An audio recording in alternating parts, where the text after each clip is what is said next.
Nakakapanghina nga ang naging resulta ng injury ni Jeremiah Gray matapos mabali ang kanang tuhod niya habang naglalaro sa PBA on tour. Isang triple tear injury ang naging findings ng mga doktor sa kanang tuhod ni Gray na bibihirang mangyari sa isang basketball player. Ang injury na pinagsama-samang ACL, MCL at PCL ay hindi pa nangyayari sa kahit sino mang PBA player o kahit pa sa NBA. Ang masaklap pa dito, kaliwat kanang ACL injury na ang tumama kay Jeremiah Gray sa history ng kanyang basketball career.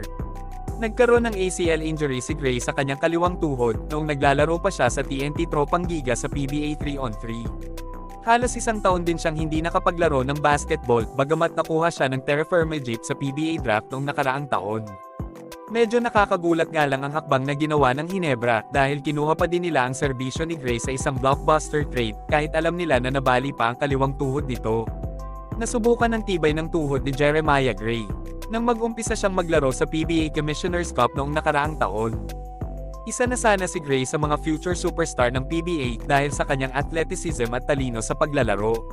Napabilang nga din siya sa PBA All-Star Game nung nakaraang taon, kaya inakala ng Hinebra na siya na ang susunod na superstar ng barangay, kasunod ni Scottie Thompson at Jamie Malonzo. Pero dahil sa mas malalang injury na natamo ni Gray, mahirapan kaya ang Hinebra na mag-adjust sa kanilang mga laro. Sa kanang tuhod naman kasi na-injured si Jeremiah Gray, na mas malala pa sa isang ACL injury. Mukhang matagal-tagal na recovery ito para kay Gray bago siya makabalik sa hardcourt. Sino naman kaya ang posibleng pumalit sa naiwang pwesto ni Jeremiah? Posible kaya na matrade na si Jeremiah Gray bago mag-umpisa ang susunod na season ng PBA? Malapit na din kasing mag-umpisa ang PBA draft at posibleng makahanap ang Hinebra ng player na pwedeng ipalit kay Jeremiah Gray. Si Jason David na kaya ang solusyon sa pagkawala ni Gray sa Hinebra? Isa si David sa mga naging rising star ng Hinebra noong nakaraang PBA on tour.